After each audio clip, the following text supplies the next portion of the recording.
ऊचे अपार बेअंत सुआमी। कौन जाने गुण तेरे,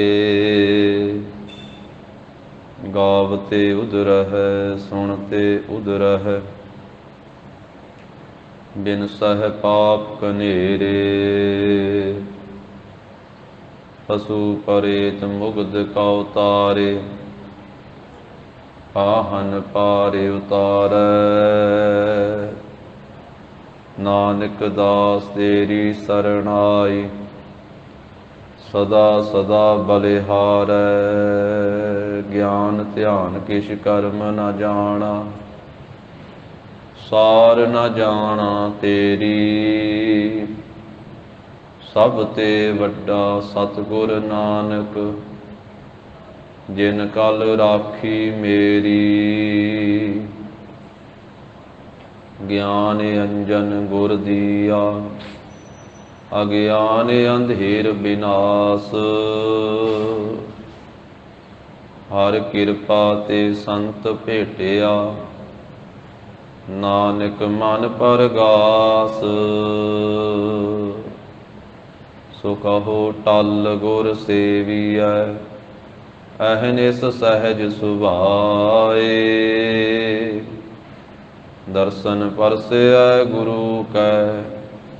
जन्म मरण दुख जाए, होवै सिफत खसम दी। नूर अरसह कुरसह झटियै, तुद डिठे सच्चे पातिशाह। मल जन्म जन्म दी कट्टियै, सज्जन सच्चा पातिशाह। सिर साहां दै साहो, जिस पास बैठिया सोहीऐ। सबना दा विसाहो। सतनाम श्री वाहिगुरु साहिब जी। श्लोक महला पंजवा। कार कृपा कृपाल आपे बख्श लै। सदा सदा जपी तेरा नाम, सतगुर पाइबै। कार कृपा कृपाल आपे बख्श लै। सदा सदा जपी तेरा नाम, सतगुर पाइबै। मन तन अंतर वस, दुख नाश हुए।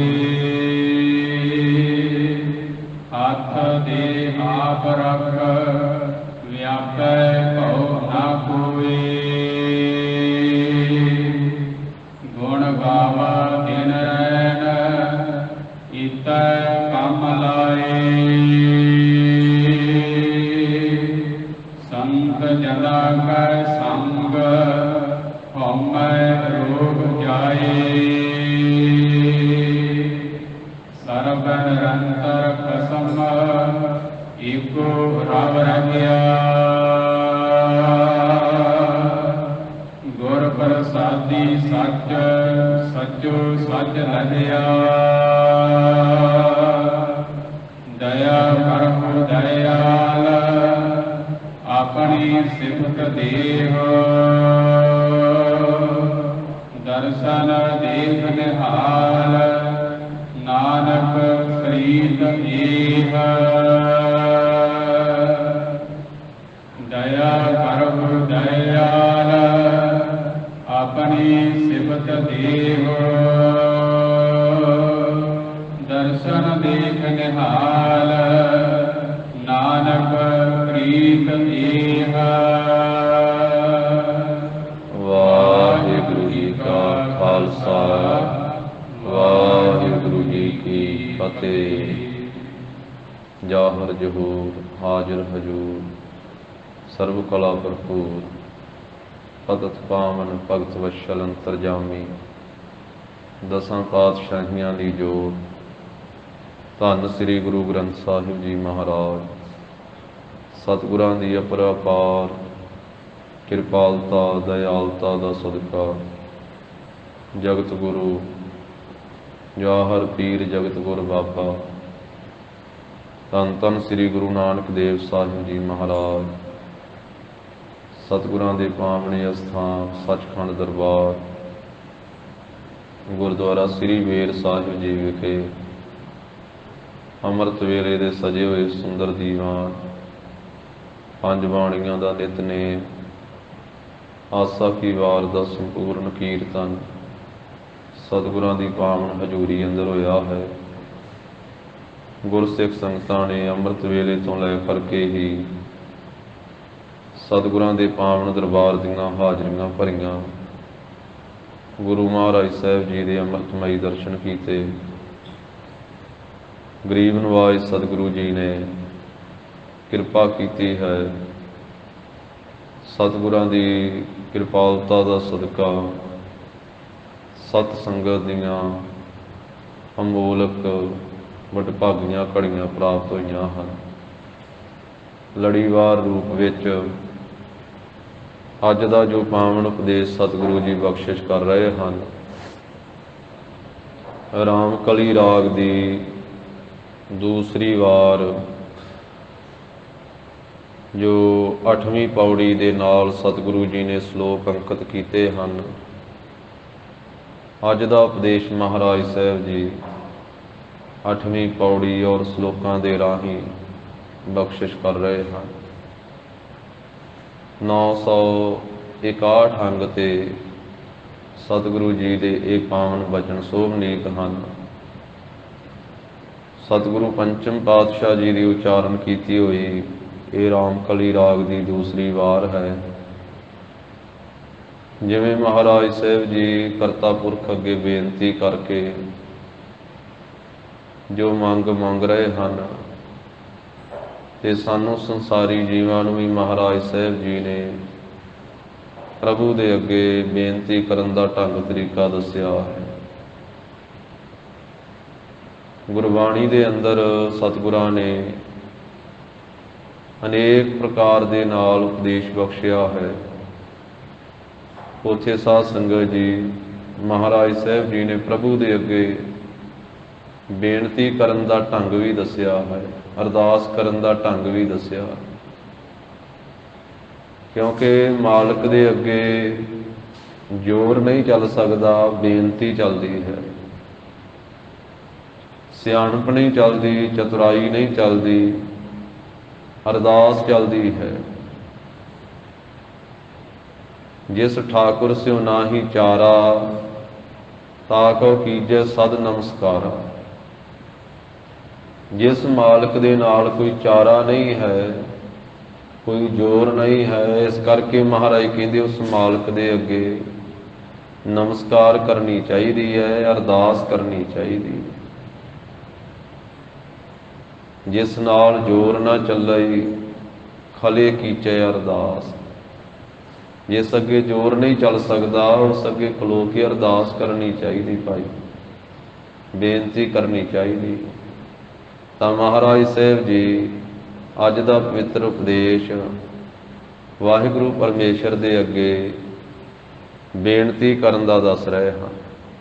ਸਤਿਗੁਰੂ ਗਰੀਬ ਨਵਾਜ ਕਿ ਮਾਲਕ ਪਰਮੇਸ਼ਰ ਦੇ ਅੱਗੇ ਕਿਵੇਂ ਬੇਨਤੀ ਕਰਨੀ ਹੈ। ਧੰਨ ਸ੍ਰੀ ਗੁਰੂ ਅਰਜਨ ਦੇਵ ਸਾਹਿਬ ਜੀ ਮਹਾਰਾਜ ਕਿਰਪਾ ਕਰਦੇ ਹਨ। ਸ਼ਰਧਾ ਭਾਵਨਾ ਸਹਿਤ ਸਰਵਣ ਕਰੀਏ। ਉਚਾਰਨ ਕਰੋ ਜੀ ਸਤਨਾਮ ਸ੍ਰੀ ਵਾਹਿਗੁਰੂ ਸਾਹਿਬ ਜੀ। ਸ਼ਲੋਕ ਮਹੱਲਾ ਪੰਜਵਾਂ। ਪੰਜਵੇਂ ਪਾਤਸ਼ਾਹ ਧੰਨ ਸ੍ਰੀ ਗੁਰੂ ਅਰਜਨ ਦੇਵ ਸਾਹਿਬ ਜੀ ਮਹਾਰਾਜ ਆਪਣੀ ਪਵਿੱਤਰ ਰਸਨਾ ਤੋਂ ਉਚਾਰਨ ਕਰਦੇ ਹਨ। ਕਰ ਕਿਰਪਾ ਕਿਰਪਾਲ। हे ਪ੍ਰਭੂ ਆਪ ਕਿਰਪਾਲ, ਕਿਰਪਾ ਦੇ ਘਰ ਹੋ, ਕਿਰਪਾਲੂ ਹੋ। ਤੇ ਕਿਰਪਾ ਦੇ ਘਰ ਆਪ ਜੀ ਕਿਰਪਾ ਕਰੋ। ਆਪੇ ਬਖਸ਼ ਲੈ। ਆਪਣੀ ਕਿਰਪਾ ਕਰਕੇ ਆਪ ਹੀ ਸਾਨੂੰ ਬਖਸ਼ ਲੈਣਾ ਕਰੋ। ਕਿਰਪਾ ਕਰਕੇ ਕਿਰਪਾਲੂ ਪ੍ਰਭੂ ਜੀ, ਆਪ ਕਿਰਪਾ ਦੇ ਘਰ ਹੋ, ਕਿਰਪਾ ਨਾਲ ਭਰੇ ਹੋਏ ਹੋ, ਤੇ ਕਿਰਪਾ ਕਰਕੇ ਮਹਾਰਾਜ ਆਪ ਹੀ ਸਾਨੂੰ ਬਖਸ਼ ਲੈਣਾ ਕਰੋ। ਲੇਖੇ ਜੋਖੇ ਦੇ ਨਾਲ ਅਸੀਂ ਬਖਸ਼ੇ ਨਹੀਂ ਜਾਵਾਂਗੇ। ਇਹ ਸਤਿਗੁਰੂ ਜੀ ਸਾਨੂੰ ਸਮਝਾ ਰਹੇ ਆ, ਸਾਧ ਸੰਗਤ ਜੀ, ਸੰਸਾਰੀ ਜੀਵਾਂ, ਵੀ ਪਰਮੇਸ਼ਰ ਅੱਗੇ ਇਸ ਤਰ੍ਹਾਂ ਬੇਨਤੀ ਕਰੀਏ ਵੀ ਹੇ ਕਿਰਪਾਲੂ ਪ੍ਰਭੂ ਜੀ, ਆਪ ਕਿਰਪਾ ਕਰਕੇ ਸਾਨੂੰ ਬਖਸ਼ ਲਓ, ਆਪ ਹੀ ਬਖਸ਼ ਲਓ। ਲੇਖੇ ਦੇ ਨਾਲ ਸਾਡਾ ਹਿਸਾਬ ਕਿਤਾਬ ਪੂਰਾ ਨਹੀਂ ਉਤਰ ਸਕਦਾ। ਲੇਖਾ ਕਤਹਿ ਨਾ ਛੂਟੀਐ, ਖਿਨ ਖਿਨ ਭੂਲਣ ਹਾਰ। ਬਖਸ਼ਣ ਹਾਰ ਬਖਸ਼ ਲੈ, ਨਾਨਕ ਪਾਰਿ ਉਤਾਰ।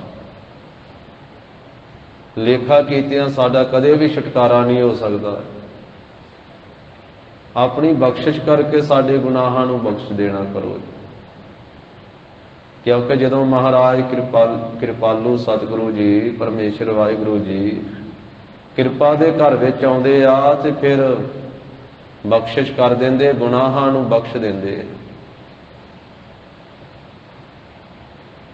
ਇਸ ਕਰਕੇ ਗਰੀਬ ਨਵਾਜ ਕਹਿੰਦੇ ਇਸ ਤਰ੍ਹਾਂ ਭਾਈ ਤਰਲਾ ਹੀ ਪਾਉਣਾ ਚਾਹੀਦਾ।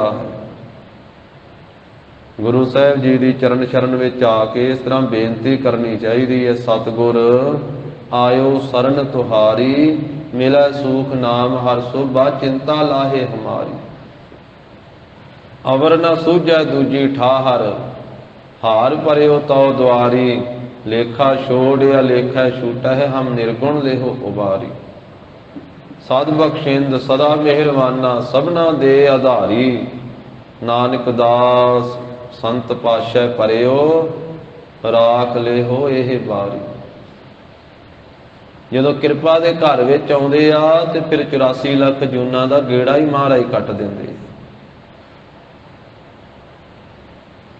ਕਿਰਪਾ ਐਸੀ ਹੈ, ਬਖਸ਼ਿਸ਼ ਐਸੀ ਹੈ। ਸਤਿਗੁਰੂ ਪੰਜਵੇਂ ਪਾਤਸ਼ਾਹੀ ਦੀ ਚਰਨ ਸ਼ਰਨ ਵਿੱਚ ਰਾਜਾ ਆਇਆ ਸਕੇਤ ਮੰਡੀ ਦਾ। ਅੱਗੇ ਗੁਰਬਾਣੀ ਦਾ ਪਾਠ ਹੋ ਰਿਹਾ ਹੈ ਤੇ ਪੰਕਤੀ ਆਈ ਹੈ, ਲੇਖ ਨਾ ਮਿਟਈ ਹੈ ਸਖੀ ਜੋ ਲਿਖਿਆ ਕਰਤਾਰ। ਜਦੋਂ ਦੱਖਣੀ ਓੰਕਾਰ ਬਾਣੀ ਦੀ ਇਹ ਪਵਿੱਤਰ ਪੰਕਤੀ ਸੁਣੀ ਕਿ ਜੋ ਕਰਤਾਰ ਨੇ ਲੇਖ ਲਿਖ ਦਿੱਤਾ ਉਹ ਮਿਟਣਾ ਨਹੀਂ ਹੈ, ਤੇ ਫਿਰ ਗੁਰੂ ਕੀ ਚਰਨ ਸ਼ਰਨ ਵਿੱਚ ਆਉਣ ਦਾ ਕੀ ਲਾਭ ਪ੍ਰਾਪਤ ਹੋਇਆ। ਮਨ ਵਿੱਚ ਸ਼ੰਕਾ ਪੈ ਗਿਆ ਤੇ ਪੰਜਵੇਂ ਪਾਤਸ਼ਾਹ ਨੂੰ ਬੇਨਤੀ ਕਰਕੇ ਪੁੱਛਿਆ, ਮਹਾਰਾਜ ਜੇ ਲੇਖ ਹੀ ਨਹੀਂ ਮਿਟਣੇ ਤੇ ਫਿਰ ਆ ਕੇ ਨਮਸਕਾਰ ਕਰਨ ਦਾ, ਮੱਥਾ ਟੇਕਣ ਦਾ, ਆਪ ਜੀ ਦੇ ਦਰਸ਼ਨ ਕਰਨ ਦਾ, ਸੰਗਤ ਕਰਨ ਦਾ ਕੀ ਲਾਭ ਹੈ।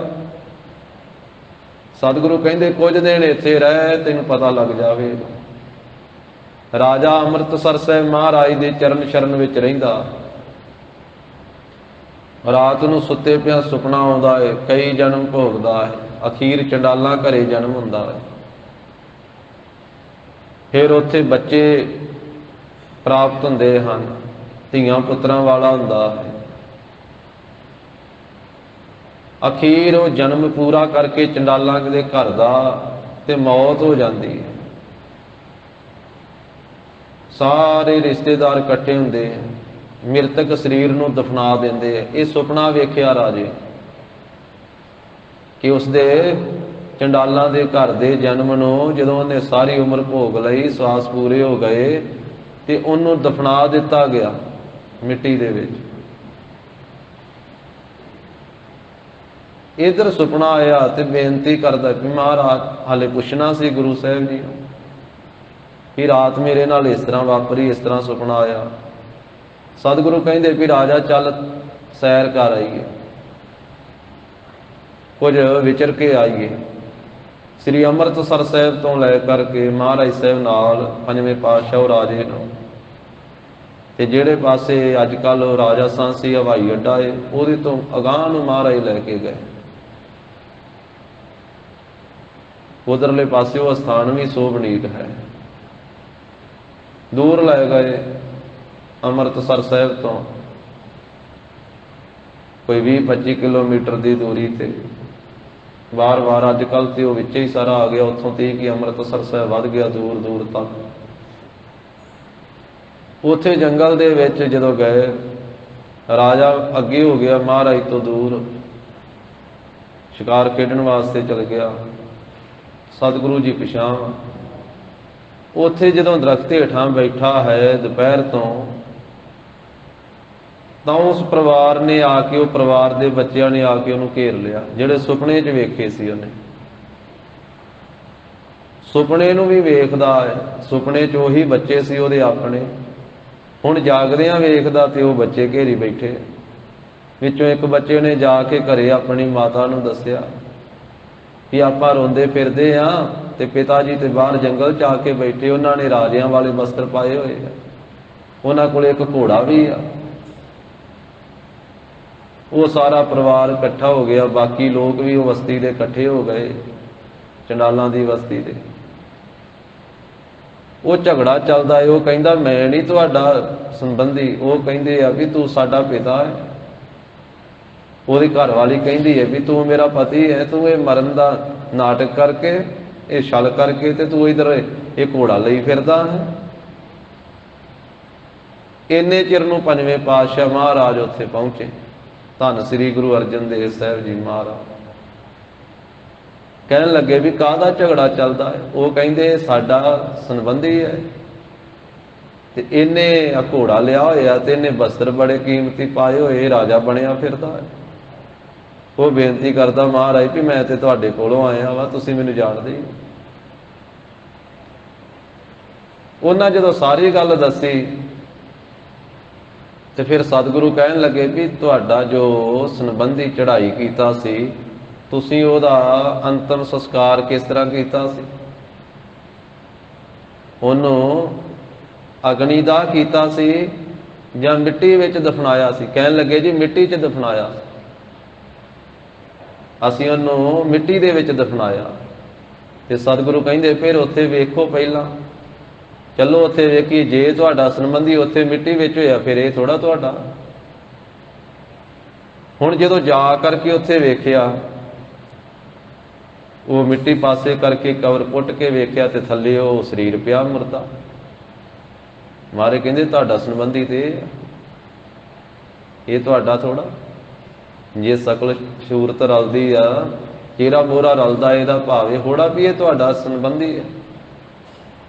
तुसीं अपने हत्थीं दफनाया वे मिट्टी दे विच, कबर दे विच तुहाडा संबंधी पिया, ये तुहाडा नहीं है। वो राजे नूं उत्थों छड़ा के लिआंदा पंजवें पातशाह।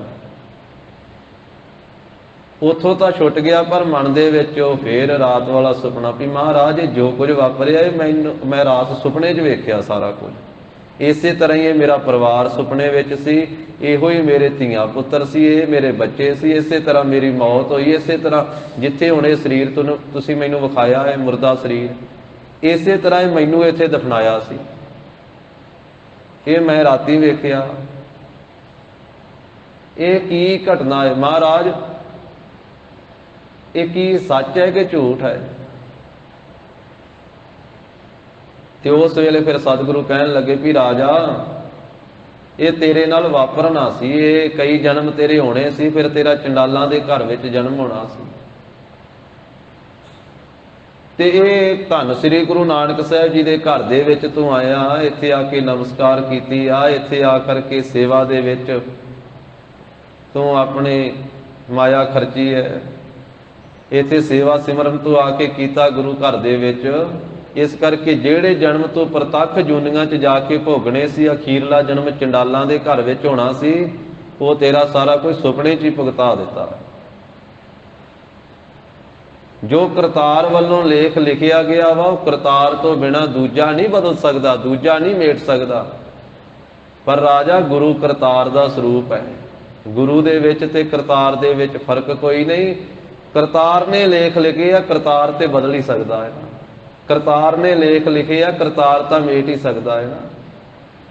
इस करके लेख ना मिटाई हे सखी जो लिखिया करतार, इस पंक्ति की तू विचार पुछी सी ते ओ लेख मिटिया नहीं, पर उन्होंने प्रतख भोगण की बजाय राजा तेनों सुपने च भुगता दिता। ਸਾਧ ਸੰਗਤ ਜੀ, ਲੇਖੇ ਜੋਖੇ ਨਾਲ ਤਾਂ ਨਹੀਂ ਬਖਸ਼ਿਆ ਜਾਂਦਾ ਜੀ। ਕਿਉਂਕਿ ਜੇ ਆਖੀਏ ਵੀ ਜਿੰਨੇ ਮੇਰੇ ਕੋਲੋਂ ਪਾਪ ਹੋਏ ਆ ਉਹਨਾਂ ਦੇ ਬਦਲੇ ਉਹਨੇ ਮੈਂ ਪੁੰਨ ਕਰਾਂ ਤੇ ਬਖਸ਼ਿਆ ਜਾਵਾਂਗਾ। ਤੇ ਬਾਣੀ 'ਚ ਮਹਾਰਾਜ ਸਾਹਿਬ ਜੀ ਨੇ ਆਖਿਆ ਵੀ ਜਿੱਥੇ ਇਹ ਪੁੰਨ ਕਰਦਾ ਉੱਥੇ ਪਾਪ ਵੀ ਤਾਂ ਕਿੰਨੇ ਜੀਵ ਕਰਦਾ ਹੈ। ਕਿੰਨੇ ਪਾਪ ਸੁਭਾਵਿਕ ਹੀ ਮਨੁੱਖਤ ਹੁੰਦੇ। ਬਖਸ਼ਿਆ ਤੇ ਉਦੋਂ ਜਾਵੇਗਾ ਜਦੋਂ ਆ ਕਰਕੇ ਹੰਕਾਰ ਛੱਡ ਕੇ ਤਰਲਾ ਲਵੇਗਾ, ਮਿੰਨਤਾਂ ਕਰੇਗਾ, ਬੇਨਤੀਆਂ ਕਰੇਗਾ, ਫਿਰ ਬਖਸ਼ਿਆ ਜਾਵੇਗਾ। ਨਹੀਂ ਤੇ ਜੇ ਪੁੰਨਾਂ ਦੀ ਗੱਲ ਕਰੇ ਤੇ ਪੁੰਨਾਂ ਨਾਲ ਨਹੀਂ ਬਖਸ਼ਿਆ ਜਾਂਦਾ। ਕਿਉਂਕਿ ਫਿਰ ਲੇਖਾ ਤੇ ਪਾਪਾਂ ਦਾ ਵੀ ਹੋਣਾ ਹੈ ਨਾ। ਕਿ ਇੱਕ ਦਿਨ ਦੇ ਵਿੱਚ ਜੇ ਆਖੇ ਵੀ ਇੱਕ ਦਿਨ ਵਿੱਚ ਮੈਂ ਇੰਨਾ ਸਿਮਰਨ ਕੀਤਾ ਹੈ, ਇੱਕ ਦਿਨ ਵਿੱਚ ਇੰਨੀ ਸੇਵਾ ਕੀਤੀ ਹੈ, ਇੱਕ ਦਿਨ ਵਿੱਚ ਮੈਂ ਇੰਨਾ ਪੁੰਨ ਕੀਤਾ ਹੈ, ਇੰਨਾ ਦਾਨ ਕੀਤਾ ਹੈ, ਇੰਨੇ ਚੰਗੇ ਕਰਮ ਕੀਤੇ, ਤੇ ਉਹਨਾਂ ਦੇ ਬਰਾਬਰ ਆਪਣੇ ਬੁਰੇ ਕਰਮ ਵੀ ਵੇਖੀ ਜਾਵੇ। ਫਿਰ ਵੀ ਇੰਨਾ ਸੱਚ ਬੋਲਿਆ ਹੈ ਤੇ ਜਿੰਨਾ ਸੱਚ ਬੋਲਿਆ ਝੂਠ ਕਿੰਨਾ ਬੋਲਿਆ। ਸੰਗਤ ਜਿੰਨਾ ਚਿਰ ਕੀਤੀ ਹੈ, ਕੁਸੰਗਤ ਕਿੰਨਾ ਚਿਰ ਕੀਤੀ ਹੈ। ਜੇ ਲੇਖੇ ਜੋਖੇ ਦੀ ਗੱਲ ਆਵੇ ਤੇ ਫਿਰ ਸਾਰਾ ਕੁਝ ਵਾਚਿਆ ਜਾਣਾ ਨਾ। ਜਿੰਨੀਆਂ ਚੰਗਿਆਈਆਂ ਵਾ ਤੇ ਬੁਰਾਈਆਂ ਵੀ ਕਿੰਨੀਆਂ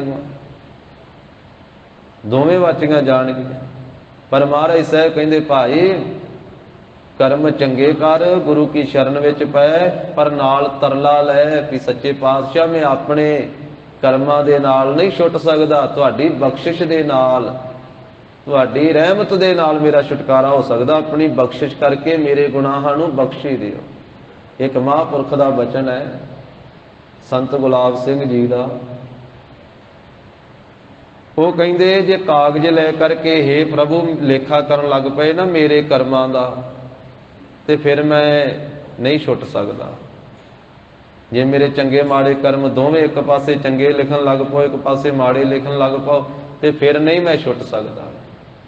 ਜੇ ਕਾਗਜ਼ ਦੇ ਉੱਤੇ ਇੱਕ ਇੱਕ ਦਿਨ ਦਾ ਲੇਖਾ ਲਿਖਿਆ, ਕਾਗਜ਼ ਲੇਖਾ ਜੋ ਕਰੋ ਕਹਾ ਪੁਜਾਵੋ ਨਾਥ, ਔਗਣ ਹਮਰੇ ਬਖਸ਼ੀਏ ਮਾਥੇ ਧਰੀਏ ਹਾਥ। ਬਸ ਮੇਰੇ ਮੱਥੇ ਉੱਤੇ ਆਪਣਾ ਮਿਹਰ ਦਾ ਹੱਥ ਧਰ ਕੇ ਮੇਰੇ ਔਗਣ ਬਖਸ਼ੇ ਦਿਓ, ਤਾਂ ਮੈਂ ਬਖਸ਼ਿਆ ਜਾਵਾਂਗਾ। ਜੇ ਕਾਗਜ਼ ਲੈ ਕੇ ਲੇਖਾ ਕਰਨ ਲੱਗ ਪਏ ਫਿਰ ਨਹੀਂ ਬਖਸ਼ਿਆ ਜਾਵਾਂਗਾ। ਤੇ ਸਤਿਗੁਰੂ ਗਰੀਬ ਨਵਾਜ ਸਾਹਿਬ ਕਹਿੰਦੇ ਵੀ ਇਸ ਤਰ੍ਹਾਂ ਬੇਨਤੀ ਕਰਨੀ ਚਾਹੀਦੀ ਹੈ। ਖਾਤ ਪੀਤ ਖੇਲਤ ਹਸਤ ਭਰਮੇ ਜਨਮੇ ਅਨੇਕ, ਭਵ ਜਲ ਤੇ ਕਾਢਹੁ ਪ੍ਰਭੂ ਨਾਨਕ ਤੇਰੀ ਟੇਕ। ਇਹ ਸੰਸਾਰ ਭਉਜਲ ਤੋਂ ਹੈ ਪ੍ਰਭੂ ਆਪ ਕਿਰਪਾ ਕਰਕੇ ਸਾਨੂੰ ਡੁੱਬਦਿਆਂ ਨੂੰ ਆਪ ਕੱਢ ਲੈਣਾ ਕਰੋ। ਕਰ ਕਿਰਪਾ ਕਿਰਪਾਲ ਆਪੇ ਬਖਸ਼ ਲੈ। हे ਕਿਰਪਾ ਦੇ ਘਰ ਕਿਰਪਾਲੂ ਪ੍ਰਭੂ ਜੀ ਆਪਣੀ ਕਿਰਪਾ ਕਰਕੇ ਆਪ ਹੀ ਸਾਡੇ ਗੁਨਾਹਾਂ ਨੂੰ ਬਖਸ਼ ਲੈਣਾ ਕਰੋ, ਸਾਡੇ ਤੇ ਬਖਸ਼ਿਸ਼ ਕਰੋ। ਸਦਾ ਸਦਾ ਜਪੀ ਤੇਰਾ ਨਾਮ। ਜਦੋਂ ਆਪ ਸਾਡੇ ਤੇ ਬਖਸ਼ਿਸ਼ ਕਰੋਗੇ ਫੇਰ ਹੀ ਅਸੀਂ ਸਦਾ ਸਦਾ ਵਾਸਤੇ ਤੇਰਾ ਨਾਮ ਜਪ ਸਕਦੇ ਹਾਂ, ਆਪ ਜੀ ਦਾ ਨਾਮ ਜਪ ਸਕਾਂਗੇ। ਸਤਿਗੁਰ ਪਾਈ ਪੈ, ਤਾਂ ਹੀ ਅਸੀਂ ਸਤਿਗੁਰੂ ਜੀ ਦੀ ਚਰਨੀ ਪੈ ਸਕਦੇ ਹਾਂ। ਜਦੋਂ ਆਪ ਸਾਡੇ ਤੇ ਬਖਸ਼ਿਸ਼ ਕਰੋਗੇ ਤੇ ਫਿਰ ਸਤਿਗੁਰੂ ਜੀ ਦੇ ਪੈਰੀਂ ਪੈ ਕੇ, ਸਤਿਗੁਰੂ ਜੀ ਦੇ ਚਰਨੀ ਪੈ ਕਰਕੇ ਸਦਾ ਸਦਾ ਵਾਸਤੇ ਤੇਰਾ ਨਾਮ ਜਪਾਂਗੇ। ਮਨ ਤਨ ਅੰਤਰ ਵਸ, हे ਪ੍ਰਭੂ ਐਸੀ ਕਿਰਪਾ ਕਰੋ ਮੇਰੇ ਮਨ ਵਿੱਚ ਵੀ ਤਨ ਵਿੱਚ ਵੀ ਅੰਤਰਾਤਮੇ ਆਪ ਆਪਣਾ ਵਾਸਾ ਕਰੋ। ਨਾਸ ਹੋਏ, ਜਦੋਂ ਮਨ ਤਨ ਦੇ ਅੰਦਰ ਆਪ ਜੀ ਵਸ ਜਾਓਗੇ ਫਿਰ ਮੇਰੇ ਦੁੱਖਾਂ ਦਾ ਨਾਸ ਹੋ ਜਾਵੇਗਾ। ਕਿਉਂਕਿ ਦੁੱਖ ਮੈਨੂੰ ਤਾਂ ਹੀ ਲੱਗੇ ਹੋਏ ਆ, ਦੁੱਖ ਮੈਨੂੰ ਤਾਂ ਹੀ ਚਿੰਬੜੇ ਹੋਏ ਆ ਕਿਉਂਕਿ ਮੈਂ ਆਪ ਜੀ ਤੋਂ ਭੁੱਲਾ ਹੋਇਆ ਹਾਂ, ਮੈਂ ਆਪ ਜੀ ਨੂੰ ਵਿਸਾਰਿਆ ਹੋਇਆ। ਤੇ ਜਦੋਂ ਪ੍ਰਭੂ ਵਿਸਰ ਜਾਂਦੇ ਆ, ਵਾਹਿਗੁਰੂ ਜੀ ਭੁੱਲ ਜਾਂਦੇ, ਮਹਾਰਾਜ ਕਹਿੰਦੇ ਫਿਰ ਇੱਕ ਰੋਗ ਨਹੀਂ ਇੱਕ ਦੁੱਖ ਨਹੀਂ ਸਾਰੇ ਰੋਗ ਆ ਕੇ ਵਿਆਪ ਜਾਂਦੇ। ਸਭ ਤੋਂ ਵੱਡਾ ਦੁੱਖ ਇਹ ਵੀ ਹੈ ਪਰਮੇਸ਼ਰ ਨੂੰ ਭੁੱਲ ਜਾਣਾ, ਸਭ ਤੋਂ ਵੱਡਾ ਸੁੱਖ ਹੀ ਇਹ ਹੈ ਪ੍ਰਮਾਤਮਾ ਦੀ ਯਾਦ ਵਿੱਚ ਜੁੜ ਜਾਣਾ। ਪਰਮੇਸ਼ਰ ਤੇ ਭੁੱਲਿਆ, ਪਰਮੇਸ਼ਰ ਤੇ ਭੁੱਲਿਆ, ਪਰਮੇਸ਼ਰ ਤੇ ਭੁੱਲਿਆ, ਪਰਮੇਸ਼ਰ ਤੇ ਭੁੱਲਿਆ। ਵਿਆਪਣ ਸਭੇ ਰੋਗ, ਵਿਆਪਣ ਸਭੇ ਰੋਗ, ਵਿਆਪਣ ਸਭੇ ਰੋਗ, ਵਿਆਪਣ ਸਭੇ ਰੋਗ। ਪਰਮੇਸ਼ਰ ਤੇ ਭੁੱਲਿਆ, ਪਰਮੇਸ਼ਰ ਤੇ ਭੁੱਲਿਆ, ਪਰਮੇਸ਼ਰ ਤੇ ਭੁੱਲਿਆ, ਪਰਮੇਸ਼ਰ ਤੇ ਭੁੱਲਿਆ। ਵਿਆਪਨ ਸਭੇ ਰੋਗ, ਵਿਆਪਨ ਸਭੇ ਰੋਗ, ਵਿਆਪਨ ਸਭੇ ਰੋਗ, ਵਿਆਪਨ ਸਭੇ ਰੋਗ। ਵੇਮਖ ਹੋਏ ਰਾਮ ਤੇ ਲੱਗਣ ਜਨਮ ਵਿਜੋਗ, ਖਿਨ ਮਹਿ ਕੌੜੇ ਹੋਏਗਾ ਜਿਤੜੇ ਮਾਇਆ ਭੋਗ। हे ਪ੍ਰਭੂ ਆਪ ਮੇਰੇ ਮਨ ਤਨ ਅੰਤਰ ਵਿੱਚ ਵਸ ਜਾਓ ਤਾਂ ਫਿਰ ਸਾਰੇ ਦੁੱਖਾਂ ਦਾ ਖਾਤਮਾ ਹੋ ਜਾਵੇਗਾ, ਸਾਰੇ ਦੁੱਖ ਨਾਸ ਹੋ ਜਾਣਗੇ ਮੇਰੇ। ਹੱਥ ਦੇ ਆਪ ਰੱਖ, ਆਪ ਆਪਣੀ ਕਿਰਪਾ ਦਾ ਹੱਥ ਦੇ ਕਰਕੇ ਮੇਰੀ ਰੱਖਿਆ ਕਰੋ, ਵਿਆਪੈ ਭਉ ਨਾ ਕੋਇ। ਜਿਸ ਕਰਕੇ ਮੈਨੂੰ ਕੋਈ ਵੀ ਭਉ ਨਾ ਵਿਆਪੇ, ਕੋਈ ਵੀ ਡਰ ਨਾ ਵਿਆਪੇ। ਜਦੋਂ ਵਾਹਿਗੁਰੂ ਆਪਣੀ ਮਿਹਰ ਦਾ ਹੱਥ ਦੇ ਕੇ ਰੱਖਿਆ ਕਰਦੇ ਆ, ਰਾਖੀ ਕਰਦੇ ਆ, ਫਿਰ ਕਿਸੇ ਪ੍ਰਕਾਰ ਦਾ ਡਰ ਨਹੀਂ ਵਿਆਪਦਾ। ਨਿਰਭਉ ਜਪੈ ਸਗਲ ਭਉ ਮਿਟੈ, ਪ੍ਰਭ ਕਿਰਪਾ ਤੇ ਪ੍ਰਾਣੀ ਛੁਟੈ। ਜਿਨ ਨਿਰਭਉ, ਜਿਨ ਹਰ ਨਿਰਭਉ ਧਿਆਇਆ ਜੀ, ਤਿਨ ਕਾ ਭਉ ਸਭ ਗਵਾਸੀ। ਫਿਰ ਸਾਰੇ ਡਰ ਦੂਰ ਹੋ ਜਾਂਦੇ ਹਨ। ਗੁਣ ਗਾਵਾ ਦਿਨ ਰਹਿਣ, ਇਹ ਵਾਹਿਗੁਰੂ ਇਹ ਆਪਣੀ ਕਿਰਪਾ ਕਰੋ ਮੇਰੇ ਤੇ ਕਿ ਮੈਂ ਦਿਨੇ ਰਾਤ ਆਪ ਜੀ ਦੇ ਗੁਣ ਗਾਈ ਜਾਵਾਂ, ਆਪ ਜੀ ਦੇ ਗੁਣ ਗਾਵਾਂ। ਜਿਨ੍ਹਾਂ ਗੁਣਾਂ ਨੂੰ ਗਾਉਣ ਦੇ ਨਾਲ, ਜਿਨ੍ਹਾਂ ਗੁਣਾਂ ਨੂੰ ਸੁਣਨ ਦੇ ਨਾਲ ਜੀਵ ਦਾ ਉਧਾਰ ਹੋ ਜਾਂਦਾ ਹੈ, ਸੰਸਾਰ ਭਉ ਤੋਂ ਪਾਰ ਉਤਾਰਾ ਹੋ ਜਾਂਦਾ ਹੈ। ਐਸੇ ਆਪ ਜੀ ਦੇ ਗੁਣ ਮੈਂ ਗਾਵਾਂ, ਦਿਨੇ ਵੀ ਗਾਵਾਂ, ਰਾਤ ਵੀ ਗਾਵਾਂ। ਊਚੇ ਅਪਾਰ ਬੇਅੰਤ ਸੁਆਮੀ, ਕੌਣ ਜਾਣੈ ਗੁਣ ਤੇਰੇ। ਜਿਹੜੇ ਆਪ ਜੀ ਦੇ ਗੁਣ ਸਾਰੇ ਕੋਈ ਜਾਣ ਹੀ ਨਹੀਂ ਸਕਦਾ, ਕਿਸੇ ਤੋਂ ਸਾਰਿਆਂ ਗੁਣਾਂ ਦਾ ਅੰਤ ਹੀ ਨਹੀਂ ਆਉਂਦਾ। ਸਾਰੇ ਨਹੀਂ ਕੋਈ ਗਾ ਸਕਦਾ, ਸਾਰੇ ਨਹੀਂ ਕੋਈ ਜਾਣ ਸਕਦਾ, ਪਰ ਜਿੰਨੇ ਵੀ ਆਪ ਜੀ ਦੇ ਗੁਣਾਂ ਨੂੰ ਕੋਈ ਗਾਵੇਗਾ, ਗਾਉਣ ਵਾਲਿਆਂ ਦਾ ਵੀ ਭਲਾ ਹੁੰਦਾ ਹੈ ਤੇ ਸੁਣਨ ਵਾਲਿਆਂ ਦਾ ਵੀ ਭਲਾ ਹੁੰਦਾ।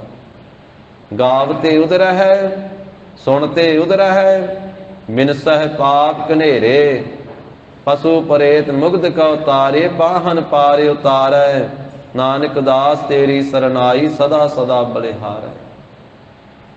ਗੁਣ ਗਾਵਾਂ ਦਿਨ ਰਹਿ, ਦਿਨੇ ਰਾਤ ਆਪ ਜੀ ਦੇ ਮੈਂ ਗੁਣਾਂ ਨੂੰ, ਆਪ ਜੀ ਦੇ ਜਸ ਨੂੰ ਗਾਉਂਦਾ ਰਹਾ।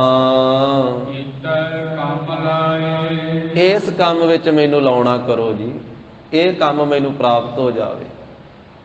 ਮਨੁੱਖਾ ਜਨਮ ਦਾ ਸਾਧ ਸੰਗਤ ਜੀ ਇਹ ਕੰਮ ਹੈ ਸਭ ਤੋਂ ਸ੍ਰੇਸ਼ਟ ਕੰਮ, ਕਿ ਦਿਨੇ ਰਾਤ ਪ੍ਰਮਾਤਮਾ ਦੇ ਗੁਣ ਗਾਉਣੇ, ਦਿਨੇ ਰਾਤ ਵਾਹਿਗੁਰੂ ਜੀ ਦਾ ਜਸ ਗਾਉਣਾ, ਉਹਦਾ ਸਿਮਰਨ ਭਜਨ ਕਰਨਾ। ਮਹਾਰਾਜ ਕਹਿੰਦੇ ਬੇਨਤੀ ਹੈ ਮੇਰੀ, ਹੈ ਵਾਹਿਗੁਰੂ ਜੀ, ਪ੍ਰਭੂ ਜੀ ਇਸ ਕੰਮ ਵਿੱਚ ਮੈਨੂੰ ਲਾਉਣਾ ਕਰੋ ਕਿ ਮੈਂ ਦਿਨੇ ਰਾਤ ਹੀ ਆਪ ਜੀ ਦੇ ਗੁਣ ਗਾਉਂਦਾ ਰਹਾ। ਕਿਉਂਕਿ ਮਨੁੱਖਾ ਜਨਮ ਮਿਲਿਆ ਹੀ ਪ੍ਰਭੂ ਦੇ ਗੁਣ ਗਾਉਣ ਵਾਸਤੇ ਹੈ, ਵਾਹਿਗੁਰੂ ਜੀ ਦਾ ਜਸ ਕਰਨ ਵਾਸਤੇ ਹੈ। ਗੁਣ ਗਾ ਕੇ ਹੀ ਗੁਣੀ ਨਿਧਾਨਾਂ ਦੇ ਨਾਲ ਮਿਲਾਪ ਹੋ ਸਕਦਾ ਹੈ। ਆਇਓ ਸੁਨਨ ਪੜਨ ਕਉ ਬਾਣੀ, ਇਹ ਜੀਵ ਆਇਆ ਹੀ ਪ੍ਰਭੂ ਦੇ ਗੁਣ ਗਾਉਣ ਵਾਸਤੇ ਹੈ। ਨਾਮ ਵਿਸਾਰ ਲੱਗਿਆ ਹੈ ਅਨ ਲਾਲਚ, ਬਿਰਥਾ ਜਨਮ ਪ੍ਰਾਣੀ। ਭਾਈ ਪ੍ਰਾਪਤ ਮਾਨੁਖ ਦੇ ਹੁਰੀਆ, ਗੋਬਿੰਦ ਮਿਲਨ ਕੀ ਇਹ ਤੇਰੀ ਬਰੀਆ। ਅਵਰ ਕਾਜ ਤੇਰਾ ਕਿਤੈ ਨਾ ਕਾਮ, ਮਿਲ ਸਾਧ ਸੰਗਤ ਭਜ ਕੇਵਲ ਨਾਮ। ਮਹਾਰਾਜ ਕਹਿੰਦੇ ਇਹ ਬੰਦੋਬਸਤ ਕਰ, ਸਰੰਜਾਮ ਲਾਗ, ਭਵ ਜਲ ਤਰਨ ਕੈ, ਜਨਮ ਬ੍ਰਿਥਾ ਜਾਤ, ਰੰਗ ਮਾਇਆ ਕੈ।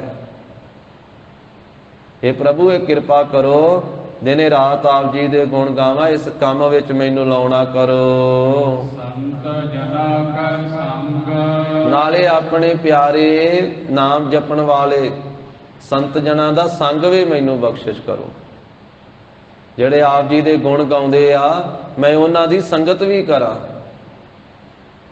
ਸੰਤ ਜਨਾਂ ਕੈ ਸੰਗ, ਮੈਂ ਸੰਤ ਜਨਾਂ ਦੇ ਨਾਲ ਰਹਿਣਾ ਕਰਾਂ, ਉਹਨਾਂ ਦੀ ਸੰਗਤ ਵਿੱਚ ਰਹਾਂ। ਜਿਹੜੇ ਸਾਸ ਗ੍ਰਾਸ ਆਪ ਜੀ ਦਾ ਸਿਮਰਨ ਕਰਦੇ, ਜਿਨ੍ਹਾਂ ਨੂੰ ਸਾਸ ਗ੍ਰਾਸ ਆਪ ਨਹੀਂ ਵਿਸਰਦੇ ਹੋ, ਜਿਨ੍ਹਾਂ ਸਾਸ ਗਿਰਾਸ ਨਾ ਵਿਸਰੈ, ਹਰ ਨਾਮਾ ਮਨ ਮੰਤ, ਧਨ ਸੇ ਨਾਨਕਾ, ਪੂਰਨ ਸੋਈ ਸੰਤ।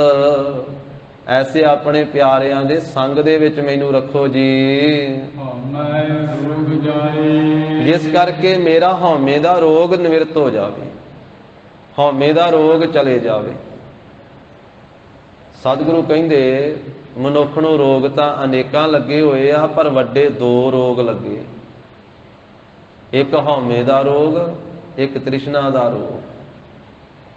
ਉਂਝ ਰੋਗ ਕਈ ਆ ਇਸ ਨੂੰ, ਕਾਮ, ਕ੍ਰੋਧ, ਲੋਭ, ਮੋਹ, ਹੰਕਾਰ, ਝੂਠ, ਨਿੰਦਿਆ, ਚੁਗਲੀ, ਇਹ ਅੰਤਰੀਵੀ ਰੋਗ ਕਈ ਆ, ਪਰ ਸਭ ਤੋਂ ਵੱਡਾ ਜਿਹੜਾ ਵਾ ਉਹ ਹਉਮੈ ਦਾ ਰੋਗ ਲੱਗਾ ਹੋਇਆ। ਧੰਨ ਸ੍ਰੀ ਗੁਰੂ ਨਾਨਕ ਦੇਵ ਸਾਹਿਬ ਜੀ ਮਹਾਰਾਜ, ਜਿਨ੍ਹਾਂ ਦੇ ਚਰਨਾਂ ਵਿੱਚ ਆਪਾਂ ਬੈਠੇ ਹਾਂ,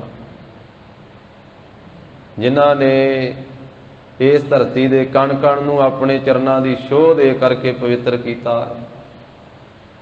ਜਿੱਥੇ ਬਾਬਾ ਪੈਰ ਧਰੇ, ਪੂਜਾ ਆਸਣ ਥਾਪਣ ਸੋਆ।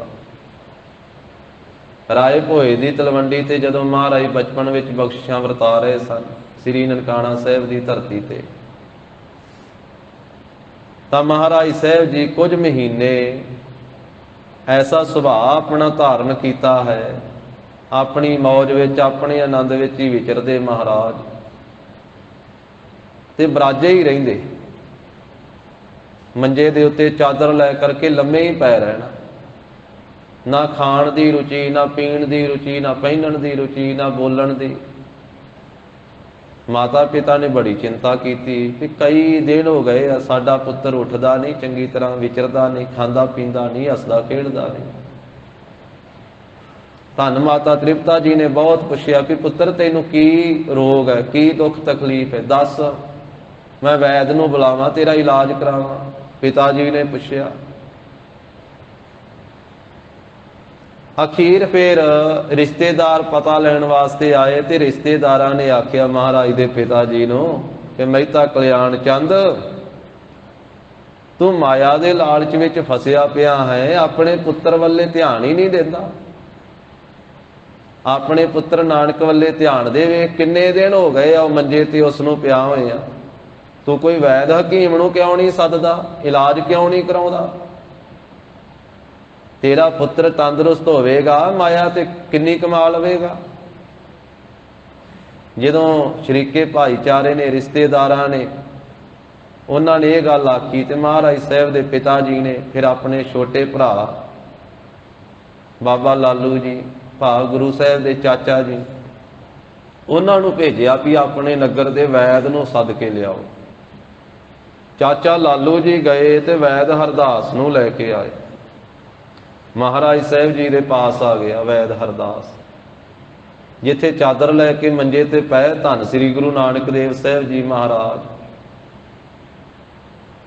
ਲਗਭਗ 14 ਕੁ ਸਾਲ ਦੀ ਸਰੀਰ ਕਾਰਬਲਾ ਹੈ, ਤੇ ਚਾਦਰਾ ਲਾਇਆ ਹੈ ਵੈਦ ਨੇ। ਚਾਦਰ ਲਾ ਕੇ ਨਾ ਮਹਾਰਾਜ ਦੇ ਚਿਹਰੇ ਤੋਂ, ਤੇ ਗੁਰੂ ਸਾਹਿਬ ਜੀ ਦੀ ਬਾਂਹ ਫੜ ਲਈ ਆਪਣੇ ਹੱਥ ਦੇ ਵਿੱਚ, ਤੇ ਨਬਜ ਨੂੰ ਵੇਖਣ ਲੱਗਾ, ਕਿਉਂਕਿ ਵੈਦ ਨਬਜੀ ਵੇਖ ਕਰਕੇ ਅੰਦਰਲਾ ਰੋਗ ਦੱਸਦੇ। ਜਿਸ ਵੇਲੇ ਬਾਂਹ ਫੜੀ ਹੈ ਤੇ ਗੁਰੂ ਸਾਹਿਬ ਨੇ ਖਿੱਚ ਕੇ ਆਪਣੀ ਬਾਂਹ ਛਡਾ ਲਈ, ਤੇ ਉੱਠ ਕੇ ਚੌਂਕੜਾ ਲਾ ਕੇ ਮੰਜੇ ਤੇ ਬੈਠ ਗਏ, ਤੇ ਵੈਦ ਨੂੰ ਕਹਿਣ ਲੱਗੇ ਵੀ ਮੇਰੀ ਬਾਂਹ ਕਿਉਂ ਫੜੀ ਹੈ ਤੁਸੀਂ? ਤੁਹਾਡੇ ਚਿੱਤ ਵਿੱਚ ਕੀ ਖਿਆਲ ਹੈ? ਕਿਸ ਖਿਆਲ ਨੂੰ ਲੈ ਕਰਕੇ ਮੇਰੀ ਬਾਂਹ ਫੜੀ ਹੈ ਤੁਸੀਂ? ਵੈਦ ਹਰਦਾਸ ਕਹਿਣ ਲੱਗਾ, ਸ੍ਰੀ ਨਾਨਕ ਜੀ, ਤੁਹਾਡੇ ਪਿਤਾ ਜੀ ਮੈਨੂੰ ਬੁਲਾ ਕੇ ਲਿਆਏ ਆ, ਤੁਹਾਡੇ ਪਰਿਵਾਰ ਨੇ ਮੈਨੂੰ ਸੱਦਿਆ ਵਾ ਕਿ ਤੁਸੀਂ ਰੁਚੀ ਨਾਲ ਖਾਂਦੇ ਪੀਂਦੇ ਨਹੀਂ ਹੋ, ਤੁਹਾਡੇ ਚਿਹਰੇ ਦਾ ਰੰਗ ਵੀ ਪੀਲਾ ਪਿਆ ਹੈ। ਮੈਂ ਬਾਂਹ ਤਾਂ ਫੜੀ ਹੈ ਵੀ ਤੁਹਾਨੂੰ ਰੋਗ ਕੀ ਹੈ? ਅੰਦਰ ਗਰਮੀ ਵਧੀ ਹੋਈ ਹੈ, ਜਾਂ ਵਾਈ ਵਧੀ ਹੋਈ ਹੈ, ਜਾਂ ਬਲਗਮ ਵਧੀ ਹੋਈ ਹੈ, ਜਾਂ ਖੂਨ ਵਿੱਚ ਵਿਗਾੜ ਹੈ? ਕੀ ਦੁੱਖ ਰੋਗ ਹੈ ਤੁਹਾਡੇ ਅੰਦਰ? ਨਬਜ ਵੇਖ ਕਰਕੇ ਮੈਂ ਤੁਹਾਡੇ ਅੰਦਰਲੇ ਰੋਗ ਨੂੰ ਵੇਖਾਂਗਾ, ਫਿਰ ਉਸ ਰੋਗ ਦੀ ਔਖਦੀ ਦੇਵਾਂਗਾ, ਤੁਹਾਨੂੰ ਤੰਦਰੁਸਤੀ ਪ੍ਰਾਪਤ ਹੋਵੇਗੀ। ਫਿਰ ਗੁਰੂ ਸਾਹਿਬ ਜੀ ਨੇ ਉੱਥੇ ਬਚਨ ਉਚਾਰਨ ਕੀਤਾ ਸੀ। ਸ਼ਲੋਕ ਮਹੱਲਾ ਪਹਿਲਾ। ਵੈਦ ਨੂੰ ਸੰਬੋਧਨ ਹੋ ਕੇ ਕਹਿਣ ਲੱਗੇ, ਬਾਬਾ ਜੀ ਵੈਦ ਬੁਲਾਇਆ ਵੈਦ ਕੀ, ਪਕੜ ਢੰਡੋਲੇ ਬਾਹ। ਭੋਲਾ ਵੈਦ ਨਾ ਜਾਣਈ, ਕਰਕ ਕਲੇਜੇ ਮਾਹੇ। ਮਹਾਰਾਜ ਕਹਿੰਦੇ ਵੀ ਸਾਡੇ ਪਰਿਵਾਰ ਨੇ ਸਾਡੇ ਇਲਾਜ ਵਾਸਤੇ ਵੈਦ ਬੁਲਾਇਆ, ਵੈਦਗੀ ਕਰਨ ਵਾਸਤੇ, ਤੇ ਸਾਡੀ ਬਾਹ ਫੜ ਕੇ ਤੇ ਨਬਜ ਵੇਖ ਕਰਕੇ ਸਾਡੇ ਸਰੀਰ ਵਿੱਚੋਂ ਰੋਗ ਢੰਡੋਲਦਾ ਵਾ, ਰੋਗ ਲੱਭਦਾ ਹੈ। ਪਰ ਇਹ ਭੋਲਾ ਵੈਦ, ਇਹ ਭੋਲਿਆ ਵੈਦਾ ਤੂੰ ਜਾਣਦਾ ਨਹੀਂ, ਜਿਹੜੀ ਇਹ ਦਰਦ ਹੈ, ਜਿਹੜਾ ਇਹ ਦੁੱਖ ਹੈ, ਇਹ ਸਰੀਰ ਦੇ ਵਿੱਚ ਨਹੀਂ, ਇਹ ਤਾਂ ਕਲੇਜੇ ਦੇ ਵਿੱਚ ਹੈ। ਇਹ ਤੇ ਪ੍ਰਭੂ ਦੇ ਪਿਆਰ ਵਾਲਾ ਰੋਗ ਹੈ, ਇਹ ਪ੍ਰਭੂ ਪ੍ਰੇਮ ਵਾਲਾ ਰੋਗ ਹੈ।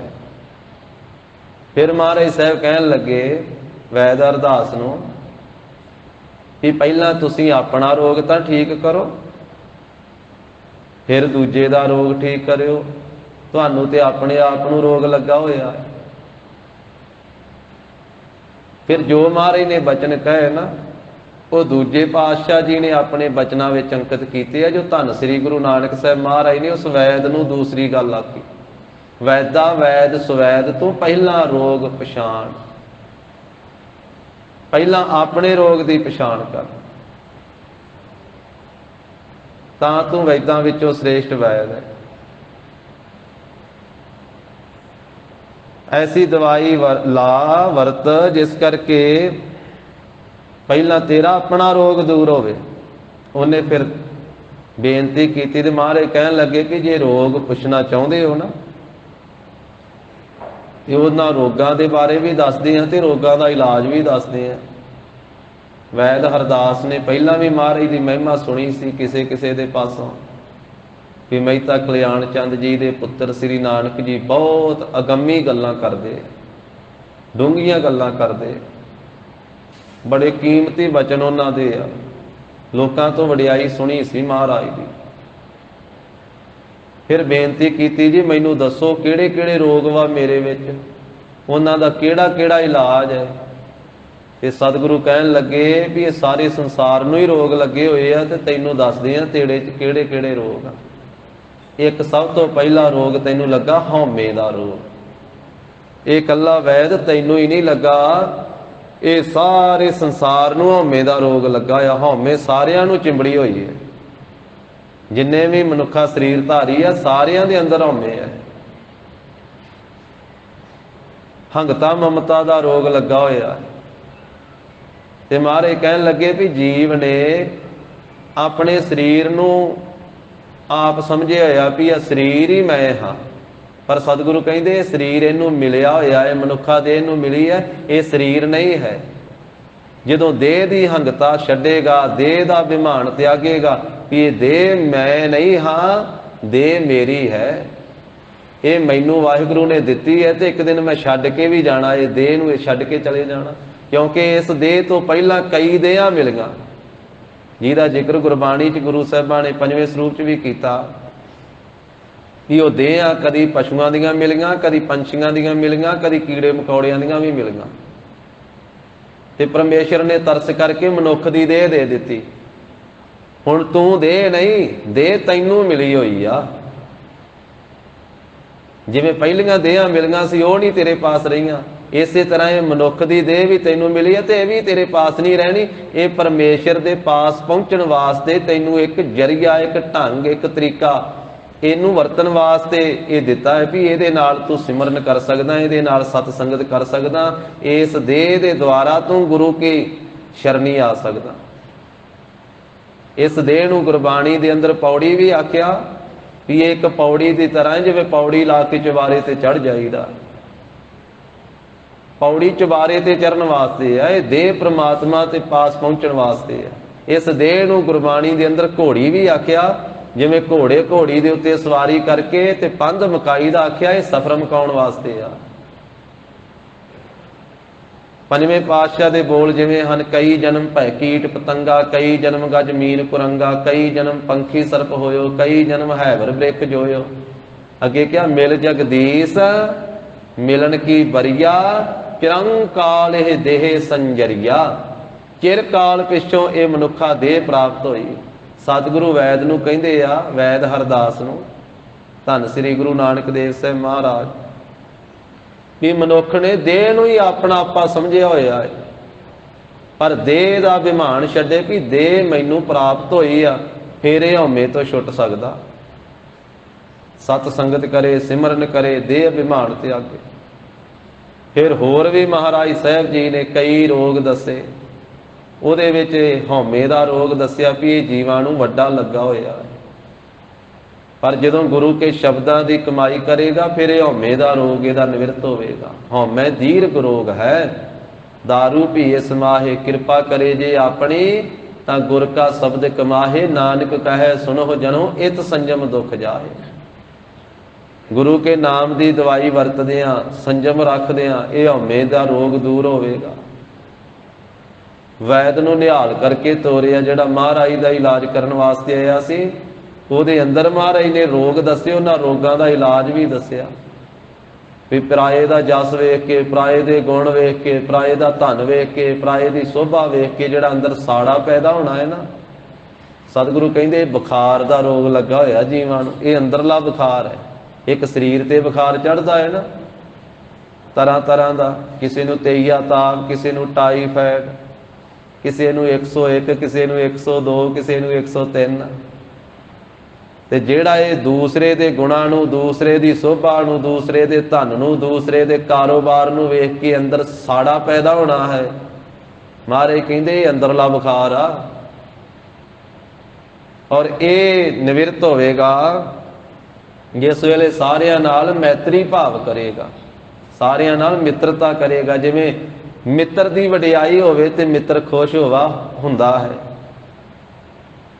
ਹੋਵੇ ਸਹੀ ਕੋਈ ਮਿੱਤਰ, ਜਦੋਂ ਮਿੱਤਰ ਦੀ ਵਡਿਆਈ ਹੁੰਦੀ ਹੈ ਤੇ ਸੱਚੇ ਮਿੱਤਰ ਦੀ ਅੰਦਰ ਖੁਸ਼ੀ ਪੈਦਾ ਹੁੰਦੀ ਹੈ ਕਿ ਮੇਰੇ ਮਿੱਤਰ ਦੀ ਵਡਿਆਈ ਹੋ ਰਹੀ ਹੈ, ਮੇਰੇ ਮਿੱਤਰ ਨੂੰ ਇਹ ਵਾਧਾ ਮਿਲ ਰਿਹਾ ਹੈ, ਤਰੱਕੀ ਮਿਲ ਰਹੀ ਹੈ।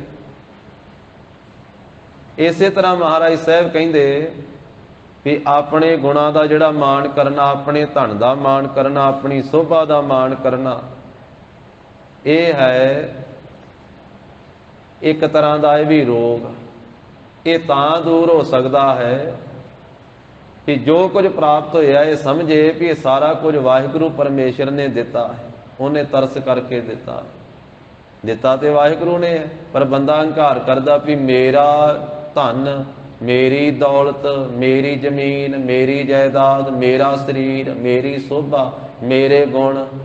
ਪਰ ਗੁਰੂ ਸਾਹਿਬ ਕਹਿੰਦੇ ਵੀ ਜੇ ਇਸ ਗੱਲ ਨੂੰ, ਇਹ ਗੱਲ ਸਮਝ ਲਵੇ ਕਿ ਸਭ ਕੁਝ ਵਾਹਿਗੁਰੂ ਦੀ ਦਿੱਤੀ ਦਾਤ ਤੇ ਉਹਦਾ ਸ਼ੁਕਰਾਨਾ ਕਰੇ ਤੇ ਫਿਰ ਇਹ ਰੋਗ ਵੀ ਦੂਰ ਹੋ ਜਾਂਦਾ।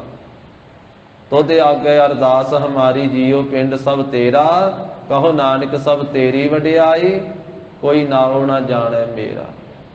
ਫਿਰ ਇੱਕ ਮਹਾਰਾਜ ਨੇ ਰੋਗ ਦੱਸਿਆ ਵੈਦ ਨੂੰ, ਕਹਿਣ ਲੱਗੇ ਜੋ ਦੂਸਰਿਆਂ ਦੀ ਨਿੰਦਿਆ ਕਰਨੀ ਹੈ ਨਾ, ਇਹ ਉਛਾਲੇ ਦਾ ਰੋਗ ਹੈ, ਇਹ ਉਲਟੀ ਦਾ ਰੋਗ ਹੈ।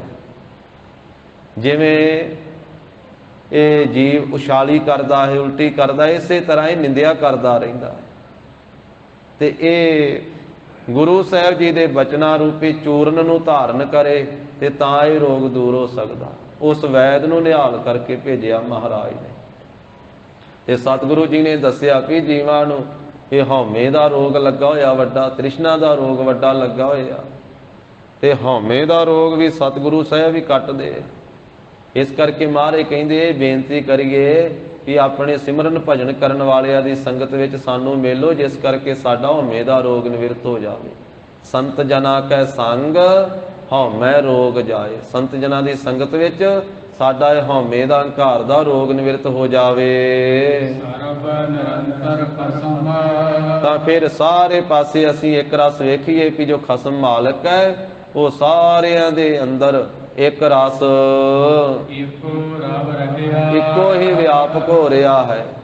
ਸੋ ਅੰਤਰ ਸੋ ਬਾਹਰ ਅਨੰਤ, ਘਟ ਘਟ ਵਿਆਪ ਰਹਿਆ ਭਗਵੰਤ। ਧਰਨ ਮਾਹੇ ਆਕਾਸ ਭਇਆਲ, ਸਰਬ ਲੋਕ ਪੂਰਨ ਪ੍ਰਤਪਾਲ। ਬਣ ਤਿਨ ਪਰਬਤ ਹੈ ਪਾਰ ਬ੍ਰਹਮ, ਜੈਸੀ ਆਗਿਆ ਤੈਸਾ ਕਰਮ। ਪੌਣ ਪਾਣੀ ਬੈ ਸੰਤਰ ਮਾਹੇ, ਚਾਰ ਕੁੰਟ ਦਹਿ ਜਿਸੇ ਸਮਾਹੇ। ਤਿਸ ਤੇ ਭਿੰਨ ਨਹੀਂ ਕੋ ਠਾਓ, ਗੁਰ ਪ੍ਰਸਾਦ ਨਾਨਕ ਸੁਖ ਪਾਓ। ਵੀ ਸਾਰਿਆਂ ਦੇ ਅੰਦਰ ਇੱਕੋ ਇੱਕ ਹੀ ਉਹ ਖਸਮ ਮਾਲਕ ਵਿਆਪਕ ਹੋ ਰਿਹਾ ਹੈ। ਗੁਰ ਪ੍ਰਸਾਦੀ ਸੱਚ। ਮਹਾਰਾਜ ਕਹਿੰਦੇ ਇਹ ਦਾਤ ਉਹਨਾਂ ਨੂੰ ਪ੍ਰਾਪਤ ਹੋਈ ਜਿਨ੍ਹਾਂ ਉੱਤੇ ਗੁਰੂ ਕੀ ਕਿਰਪਾ ਹੋਈ ਹੈ, ਜਿਨ੍ਹਾਂ ਤੇ ਗੁਰੂ ਸਾਹਿਬ ਨੇ ਆਪਣੀ ਪ੍ਰਸਾਦੀ ਕਹੀਏ ਕਿਰਪਾ ਕੀਤੀ ਹੈ। ਉਹਨਾਂ ਨੇ ਸੱਚ ਨਿਸ਼ਚੇ ਦੇ ਨਾਲ, ਸੱਚੋ ਸੱਚ ਲਹਿਆ। ਜੋ ਸੱਚੋ ਸੱਚ ਹੈ ਨਾ, ਸੱਚ ਹੀ ਸੱਚ ਸਰੂਪ ਹੈ, ਉਸ ਵਾਹਿਗੁਰੂ ਜੀ ਨੂੰ ਲਹਿਆ ਜਾਣਿਆ ਹੈ, ਉਸ ਪਰਮੇਸ਼ਰ ਜੀ ਨੂੰ ਜਾਣਿਆ ਸਮਝਿਆ ਹੈ ਗੁਰੂ ਕੀ ਕਿਰਪਾ ਨਾਲ। ਦਇਆ ਕਰਹੁ ਦਇਆ। ਇਸ ਕਰਕੇ हे ਪ੍ਰਭੂ ਜੀ ਆਪ ਦਇਆਲੂ ਹੋ, ਆਪ ਦਇਆ ਦੇ ਘਰ ਹੋ, ਤੇ ਮੇਰੇ ਤੇ ਵੀ ਦਇਆ ਕਰੋ। ਆਪਣੀ ਸਿਫਤ ਦੇਹੋ। ਦਇਆ ਕਰੋ ਇਹ ਕਿ ਆਪਣੀ ਸਿਫਤ ਦੇ ਦਿਓ, ਮੈਂ ਆਪ ਜੀ ਦੀ ਸਿਫਤ ਕਰਦਾ ਰਹਾ। ਦਰਸ਼ਨ ਦੇਖ ਨਿਹਾਲ। ਆਪ ਜੀ ਦੇ ਦਰਸ਼ਨ ਵੇਖ ਕਰਕੇ ਨਿਹਾਲ ਹੋ ਜਾਵਾਂ, ਦੁੱਖਾਂ ਤੋਂ ਰਹਿਤ ਹੋ ਜਾਵਾਂ, ਆਪਣੇ ਦਰਸ਼ਨ ਵੀ ਬਖਸ਼ੋ ਜੀ। ਨਾਨਕ ਪ੍ਰੀਤ ਏਹ। ਮੇਰੇ ਅੰਦਰ ਇਹ ਆਪ ਜੀ ਦੀ ਪ੍ਰੀਤ ਪੈਦਾ ਹੋ ਜਾਵੇ, ਆਪ ਜੀ ਦੇ ਦਰਸ਼ਨਾਂ ਦੀ ਤਾਂਘ ਪੈਦਾ ਹੋ ਜਾਵੇ, ਦਰਸ਼ਨਾਂ ਦੀ ਪਿਆਸ ਪੈਦਾ ਹੋ ਜਾਵੇ, ਤੇ ਆਪ ਕਿਰਪਾ ਕਰਕੇ ਆਪਣੀ ਸਿਫਤ ਵੀ ਬਖਸ਼ਿਸ਼ ਕਰੋ, ਆਪਣੇ ਦਰਸ਼ਨ ਵੀ ਬਖਸ਼ਿਸ਼ ਕਰੋ। ਮਹੱਲਾ ਪੰਜਵਾ। ਪੰਜਵੇਂ ਪਾਤਸ਼ਾਹ ਮਹਾਰਾਜ ਅਗਲੇ ਸ਼ਲੋਕ ਵਿੱਚ ਬਖਸ਼ਿਸ਼ ਕਰਦੇ ਹਨ। ਏਕੋ ਜਪੀਐ ਮਨੈ ਮਾਹੇ। ਮਹਾਰਾਜ ਕਹਿੰਦੇ ਭਾਈ ਇੱਕ ਵਾਹਿਗੁਰੂ ਪਰਮੇਸ਼ਰ ਨੂੰ ਆਪਣੇ ਮਨ ਦੇ ਵਿੱਚ ਜਪਣਾ ਕਰੀਏ, ਇਕਸ ਕੀ ਸਰਨਾਏ। ਤੇ ਸਰੀਰ ਕਰਕੇ ਵੀ ਇੱਕ ਵਾਹਿਗੁਰੂ ਪਰਮੇਸ਼ਰ ਦੀ ਸ਼ਰਨ ਵਿੱਚ ਪੈਣਾ ਕਰੀਏ। ਇੱਕ ਦਾ ਹੀ ਜਾਪ ਕਰੀਏ ਰਸਨਾ ਤੋਂ, ਇੱਕ ਨੂੰ ਹੀ ਮਨ ਦੇ ਵਿੱਚ ਜਪੀਏ, ਇੱਕ ਦੀ ਸ਼ਰਨ ਵਿੱਚ ਸਰੀਰ ਕਰਕੇ ਵੀ ਰਹੀਏ। ਇੱਕੇ ਪਰਮੇਸ਼ਰ ਦੀ ਏਕੋ ਜਪ, ਏਕੋ ਸਾਲਾਹੇ, ਏਕ ਸਿਮਰ, ਏਕੋ ਮਨ ਆਹੇ, ਏਕਸ ਕੇ ਗੁਣ ਗਾਓ ਅਨੰਤ, ਮਨ ਤਨ ਜਾਪ ਏਕ ਭਗਵੰਤ, ਏਕੋ ਏਕ ਏਕ ਹਰਿ ਆਪ, ਪੂਰਨ ਪੂਰ ਰਹਿਓ ਪ੍ਰਭ ਵਿਆਪ, ਅਨਕ ਵਿਸਥਾਰ ਏਕ ਤੇ ਭਏ, ਏਕ ਆਰਾਧ ਪ੍ਰਾਸ਼ਤ ਗਏ, ਮਨ ਤਨ ਅੰਤਰ ਏਕ ਪ੍ਰਭ ਰਾਤਾ, ਗੁਰ ਪ੍ਰਸਾਦ ਨਾਨਕ ਇੱਕ ਜਾਤਾ। ਤੋ ਇੱਕ ਪਰਮੇਸ਼ਰ ਵਾਹਿਗੁਰੂ ਜੀ ਦੀ ਸ਼ਰਨ ਵਿੱਚ ਰਹਿਣਾ ਕਰੀਏ, ਜਿਸ ਦੀ ਸ਼ਰਨ ਸਭ ਤੋਂ ਵੱਡੀ ਹੈ, ਜੋ ਸਭ ਤੋਂ ਵੱਡਾ ਹੈ, ਜਿਸ ਦੀ ਸ਼ਰਨ ਸਭ ਤੋਂ ਵੱਡੀ ਹੈ। ਧਰ ਜੀ ਅਰੇ ਇੱਕ ਟੇਕ ਤੂੰ ਲਾਹੇ ਬਿਡਾਨੀ ਆਸ, ਨਾਨਕ ਨਾਮ ਧਿਆਈਐ ਕਾਰਜ ਆਵੈ ਰਾਸ। ਜਿਸ ਇੱਕ ਦਾ ਓਟ ਆਸਰਾ ਲੈਣ ਦੇ ਨਾਲ ਸਾਰੇ ਕਾਰਜ ਰਾਸ ਆ ਜਾਂਦੇ ਹਨ। ਜਿਨ੍ਹਾਂ ਜਿਨ੍ਹਾਂ ਨੇ ਉਸ ਪਰਮੇਸ਼ਰ ਦੀ ਸ਼ਰਨ ਲਈ ਉਹਨਾਂ ਨੂੰ ਨਿਹਾਲ ਕਰ ਦਿੱਤਾ ਵਾਹਿਗੁਰੂ ਨੇ। ਜਿਵੇਂ ਨਾਵੇਂ ਪਾਤਸ਼ਾਹ ਸੋਰਠ ਰਾਗ ਦੇ ਅੰਦਰ ਫਰਮਾਉਂਦੇ ਆ, ਮਨ ਰੇ ਪ੍ਰਭ ਕੀ ਸਰਨ ਵਿਚਾਰੋ, ਜਿਹੇ ਸਿਮਰਤ ਗਣਕਾ ਸੀ ਉਧਰੇ, ਤਾਕੋ ਜਾਸੇ ਔਰ ਧਾਰੋ। ਮਨਾ ਤੂੰ ਉਸ ਪਰਮੇਸ਼ਰ ਦਾ ਜਸ ਆਪਣੇ ਹਿਰਦੇ ਵਿੱਚ ਧਾਰਨ ਕਰ, ਜਿਸ ਦੀ ਸ਼ਰਨ ਵਿੱਚ ਪੈ ਕੇ, ਜਿਸ ਦਾ ਸਿਮਰਨ ਭਜਨ ਕਰਕੇ ਗਣਕਾ ਵਰਗੀ ਦਾ ਵੀ ਉਧਾਰ ਹੋ ਗਿਆ। ਜਿਹੇ ਸਿਮਰਤ ਗਣਕਾ ਸੀ ਉਧਰੀ, ਤਾਕੋ ਜਾਸੇ ਔਰ ਧਾਰੋ, ਅਟਲ ਭਇਓ ਧੂ ਜਾ ਕੇ ਸਿਮਰਨ, ਅਰ ਨਿਰਭੈ ਪਦ ਪਾਇਆ, ਦੁਖ ਹਰਤਾ ਇਹ ਬਿਦ ਕੋ ਸੁਆਮੀ, ਤੈ ਕਾਹੇ ਬਿਸਰਾਇਆ, ਜਬ ਹੀ ਸਰਨ ਗਹੀ ਕਿਰਪਾ ਨਿਧ, ਗਾਜ ਗ੍ਰਾਹ ਤੇ ਛੂਟਾ, ਮਹਿਮਾ ਨਾਮ ਕਹਾ ਲੋ ਵਰਨੋ, ਰਾਮ ਕਹਿਤ ਬੰਧਨ ਤੇ ਟੂਟਾ, ਅਜਾਮਲ ਪਾਪੀ ਜਗ ਜਾਣੇ, ਨਿਮਖ ਮਾਹੇ ਨਿਸਤਾਰਾ, ਨਾਨਕ ਕਹਿਤ ਚੇਤ ਚਿੰਤਾ ਮਨ, ਤੈ ਵੀ ਉਤਰਹਿ ਪਾਰਾ। ਮਾਰੇ ਕਹਿੰਦੇ ਵੇਖ ਕਿਹੜੇ ਕਿਹੜੇ ਵੱਡੇ ਪਾਪੀ ਵੀ ਜਦੋਂ ਉਹਨਾਂ ਨੇ ਪ੍ਰਭੂ ਦੀ ਸ਼ਰਨ ਲਈ ਤੇ ਉਹਨਾਂ ਦਾ ਵੀ ਪਾਰ ਉਤਾਰਾ ਕਰ ਦਿੱਤਾ। ਤੂੰ ਵੀ ਗੁਨਾਹਾਂ ਵੱਲੋਂ, ਐਬਾਂ ਵੱਲੋਂ ਅੱਗੇ ਵਾਸਤੇ ਸੋ ਪਰਮੇਸ਼ਰ ਦੇ ਅੱਗੇ ਬੇਨਤੀ ਕਰ, ਤੌਬਾ ਕਰ ਕਿ ਗਰੀਬ ਨਵਾਜ਼ ਸੱਚੇ ਪਾਤਸ਼ਾਹ ਪਿਛਲੇ ਜੋ ਔਗਣ ਗੁਨਾਹ ਉਹ ਬਖਸ਼ ਦਿਓ, ਤੇ ਅੱਗੇ ਵਾਸਤੇ ਆਪਣੇ ਨਾਮ ਦੇ ਲੜ ਲਾ ਕੇ ਰੱਖੋ, ਆਪਣੀ ਸ਼ਰਨ ਵਿੱਚ ਰੱਖੋ। ਜਿਵੇਂ ਭਾਈ ਨੰਦ ਲਾਲ ਸਾਹਿਬ ਜੀ ਨੇ ਆਖਿਆ, ਉਹ ਕਹਿੰਦੇ ਇੱਕ ਦਿਨ ਬਾਜਾਂ ਵਾਲੇ ਪਾਸੋਂ ਪ੍ਰੇਮ ਸੁਰਾਹੀ ਪੀਤੀ, ਭਾਗ ਅਸਾਂ ਦੇ ਲਿਖੀ ਫਕੀਰੀ, ਸੋ ਮਸਤਕ ਧਰ ਲੀਤੀ, ਪਿਛਲੀ ਉਮਰ ਗੁਨਾਹੀ ਬੀਤੀ, ਹਰ ਕੀ ਭਗਤ ਨਾ ਕੀਤੀ, ਆਗੇ ਸਮਝ ਚੱਲੋ ਨੰਦ ਲਾਲਾ, ਪਾਤਸ਼ਾਹ ਜੋ ਬੀਤੀ ਸੋ ਬੀਤੀ, ਪਿੱਛੇ ਜੋ ਬੀਤ ਗਈ ਸੋ ਬੀਤ ਗਈ। ਉਹਦੇ ਵਾਸਤੇ ਵੀ ਬੇਨਤੀ ਕਰ, ਤੇ ਅਗਲੇ ਸਮੇਂ ਦੇ ਵਿੱਚ ਸਮਝ ਕੇ ਚੱਲ, ਗੁਰੂ ਕੇ ਚਰਨਾਂ ਦੀ ਓਟ ਆਸਰਾ ਲੈ, ਚਰਨ ਸ਼ਰਨ ਵਿੱਚ ਆ। ਮਹਾਰਾਜ ਸਾਹਿਬ ਕਹਿੰਦੇ ਇੱਕ ਪਰਮੇਸ਼ਰ ਨੂੰ ਮਨ ਵਿੱਚ ਜਪਣਾ ਕਰ, ਇੱਕ ਦੀ ਸ਼ਰਨ ਵਿੱਚ ਆਉਣਾ ਕਰ, ਇਕਸ ਸਿਆ ਕਰ ਫਿਰ ਹਰੀ, ਤੇ ਇੱਕ ਪ੍ਰਭੂ ਦੇ ਨਾਲ ਹੀ ਪ੍ਰੀਤੀ ਕਰਨਾ ਕਰ, ਦੂਜੀ ਨਾਹੀ ਜਾਏ। ਕਿਉਂਕਿ ਉਹਦੇ ਤੋਂ ਬਿਨਾਂ ਦੂਸਰੀ ਕੋਈ ਜਗ੍ਹਾ ਨਹੀਂ ਜਿੱਥੇ ਪਾਰ ਉਤਾਰਾ ਹੋ ਸਕੇ, ਦੂਸਰੀ ਕੋਈ ਜਗ੍ਹਾ ਨਹੀਂ ਜਿੱਥੇ ਬਖਸ਼ਿਆ ਜਾਵੇ। ਇਸ ਕਰਕੇ ਇੱਕ ਵਾਹਿਗੁਰੂ ਦੇ ਨਾਲ ਹੀ ਪ੍ਰੀਤੀ ਕਰ, ਕੋ ਦਾਤਾ ਮੰਗੀਐ, ਉਸ ਇੱਕੋ ਦਾਤੇ ਦੇ ਕੋਲੋਂ ਮੰਗਣਾ ਕਰ। ਆਪਣੀਆਂ ਮੰਗਾਂ ਵੀ ਇੱਕ ਦਾਤੇ ਦੇ ਕੋਲੋਂ ਹੀ ਮੰਗੀਏ, ਜੋ ਚਾਹੀਦਾ ਇੱਕ ਕੋਲੋਂ ਮੰਗ। ਇਹ ਨਹੀਂ ਕਦੀ ਕਿਸੇ ਤੋਂ ਮੰਗ ਲਿਆ, ਕਦੀ ਕਿਸੇ ਤੋਂ ਮੰਗ ਲਿਆ।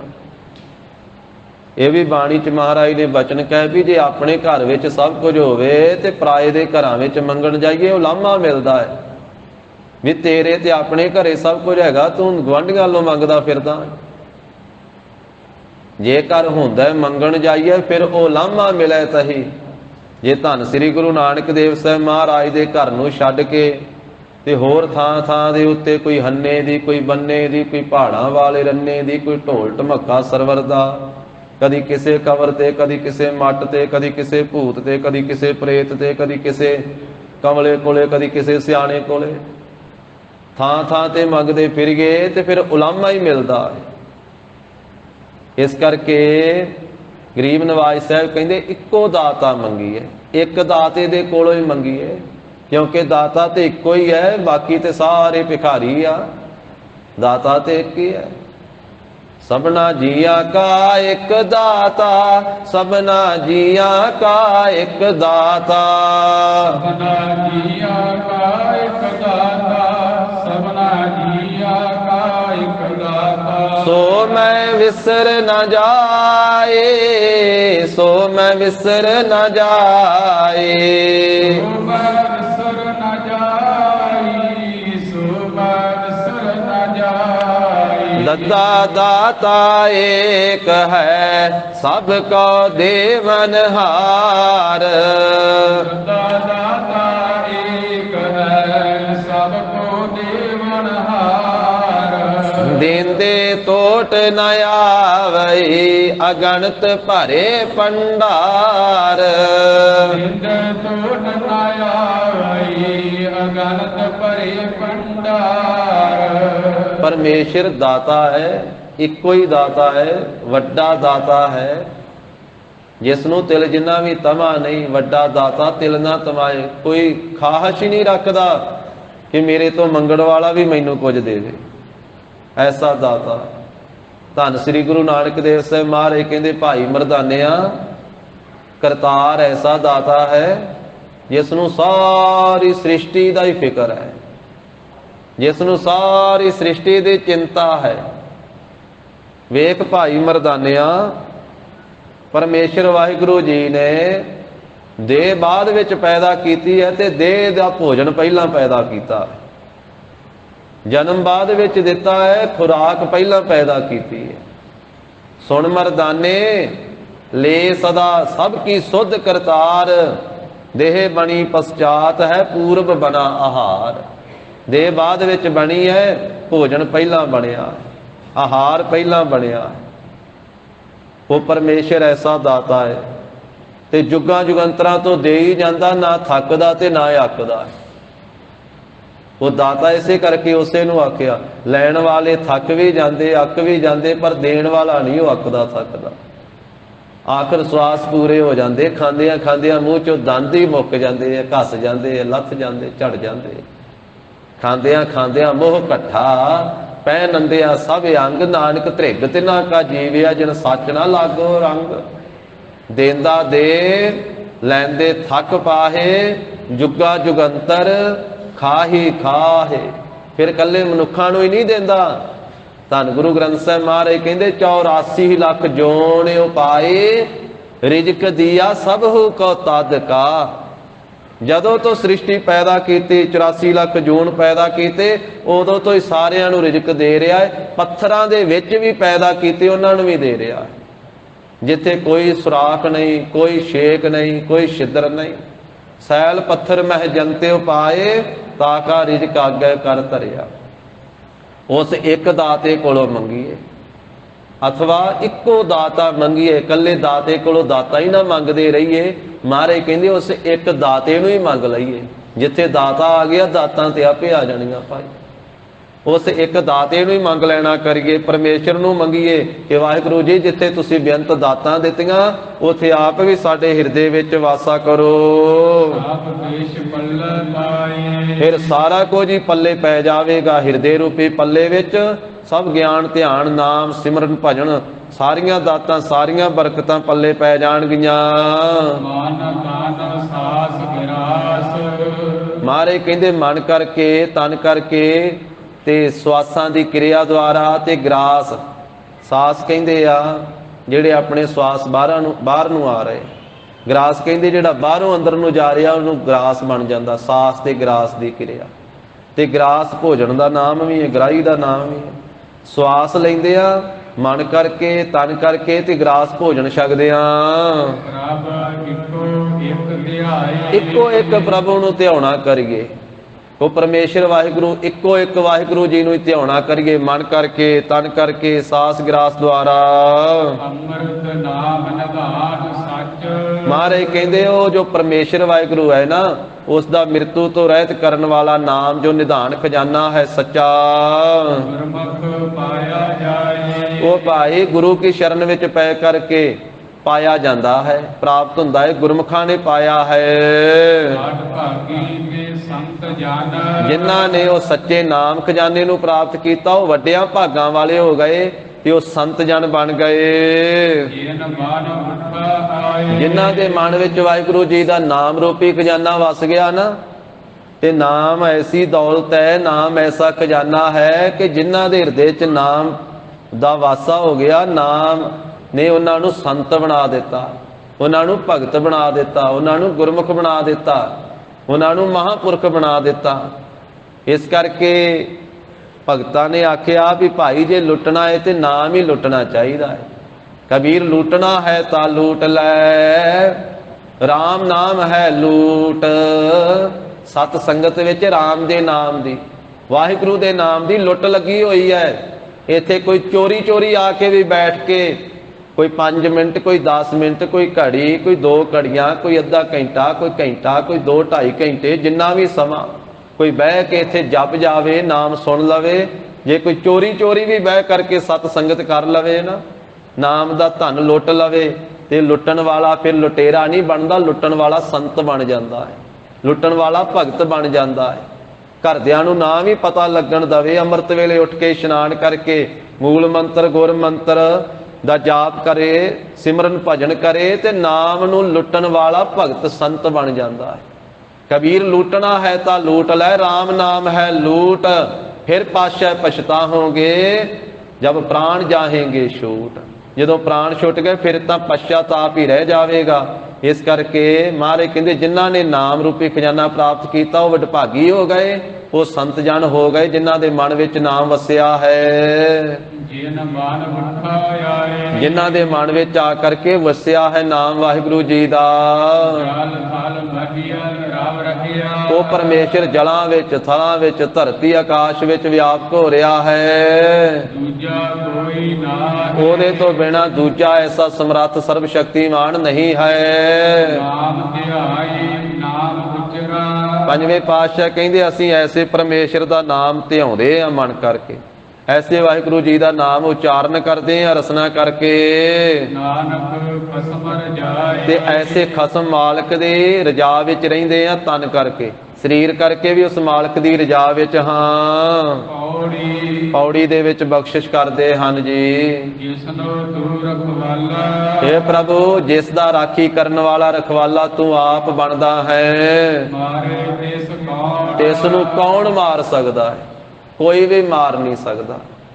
ਜਿਸ ਦੀ ਰਾਖੀ ਤੁਸੀਂ ਕਰਦੇ ਹੋ ਨਾ, ਜਿਸ ਦਾ ਸਾਹਿਬ ਡਾਢਾ ਹੋਏ ਇਸ ਨੂੰ ਮਾਰ ਨਾ ਸਕੇ ਕੋਈ, ਉਹਨੂੰ ਤੱਤੀ ਵਾਹ ਨਹੀਂ ਲੱਗਦੀ, ਉਹਨੂੰ ਬਲਦੀ ਅੱਗ ਵਿੱਚ ਵੀ ਆਪ ਬਚਾ ਲੈਂਦੇ ਹੋ, ਜਿਵੇਂ ਭਗਤ ਪ੍ਰਹਿਲਾਦ ਨੂੰ ਬਚਾਇਆ, ਜਿਵੇਂ ਬਾਬਾ ਬਿਧੀ ਚੰਦ ਸਾਹਿਬ ਜੀ ਨੂੰ ਬਲਦੀ ਭੱਠ ਵਿੱਚ ਰੱਖਿਆ, ਤਾਤੀ ਵਾਵ ਨਾ ਲੱਗਈ ਪਾਰ ਬ੍ਰਹਮ ਸਰਨਾਈ, ਚੌ ਗਿਰਦ ਹਮਾਰੇ ਰਾਮਕਾਰ ਦੁੱਖ ਲੱਗੇ ਨਾ ਭਾਈ।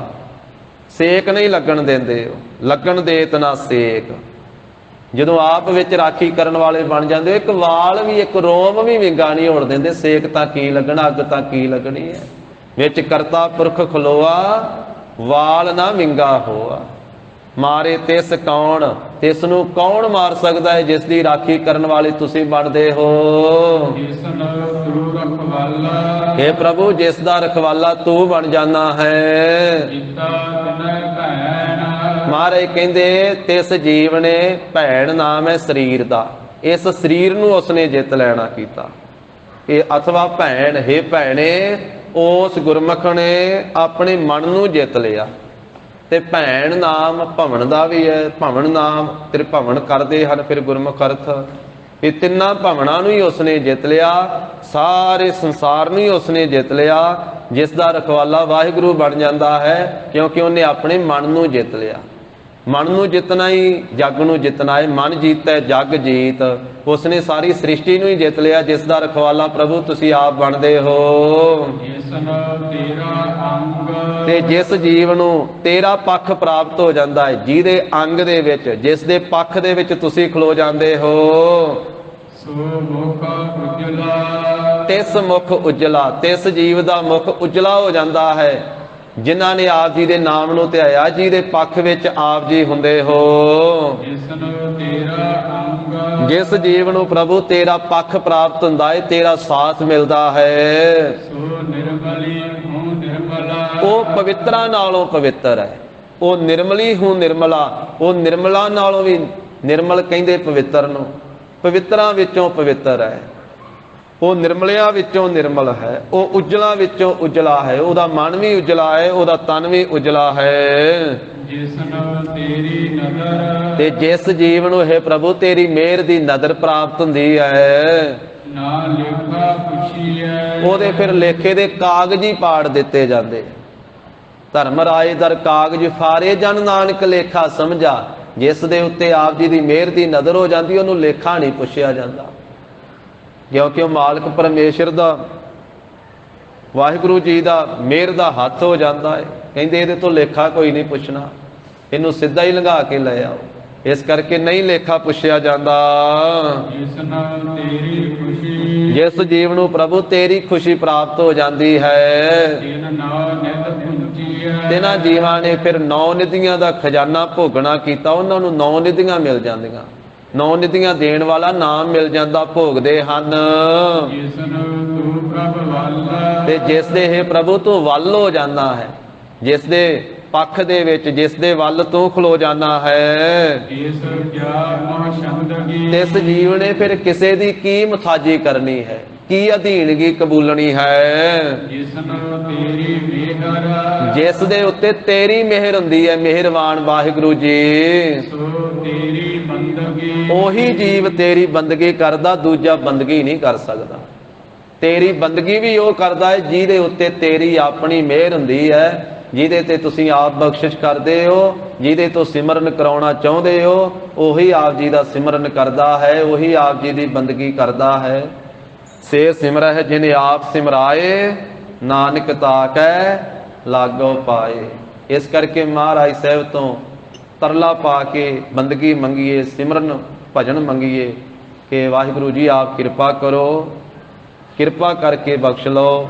ਤੇ ਸੇਖ ਫਰੀਦਾ ਖੈਰ ਦੀਜੈ ਬੰਦਗੀ, ਆਪਣੀ ਬੰਦਗੀ ਦੀ ਖੈਰ ਸਾਨੂੰ ਵੀ ਬਖਸ਼ਿਸ਼ ਕਰੋ ਜੀ। ਇਹ 8ਵੀਂ ਪੌੜੀ ਮਹਾਰਾਜ ਸਾਹਿਬ ਜੀ ਨੇ ਸ਼ਲੋਕਾਂ ਦੇ ਸਹਿਤ ਬਖਸ਼ਿਸ਼ ਕੀਤੀ ਹੈ। ਪਵਿੱਤਰ ਉਪਦੇਸ਼ ਬਖਸ਼ਿਆ, ਗੁਰੂ ਕੀ ਅਗਾਧ ਬੋਧ ਬਾਣੀ ਕੀ ਵਿਚਾਰ ਸਾਂਝੀ ਕਰਦਿਆ, ਹੋਈਆਂ ਭੁੱਲਾਂ ਚੁੱਕਾਂ ਦੀ ਸਤਿਗੁਰੂ ਜੀ ਗੁਰ ਸੰਗਤ ਜੀ ਖਿਮਾ ਦੇਣੀ, ਦੇਹੋ ਸੱਜਣ ਅਸੀਸ ਅੜੀਆਂ, ਜਿਉ ਹੋਵੇ ਸਾਹਿਬ ਸਿਉ ਮੇਲ। ਤਿਸ ਕਿਆ ਮੋਹ ਛੰਦਗੀ, ਜਿਸਨੋ ਤੇਰੀ ਮਿਹਰ, ਸੋ ਤੇਰੀ ਬੰਦਗੀ। ਵਾਹਿਗੁਰੂ ਜੀ ਕਾ ਖਾਲਸਾ, ਵਾਹਿਗੁਰੂ ਜੀ ਕੀ ਫਤਿਹ।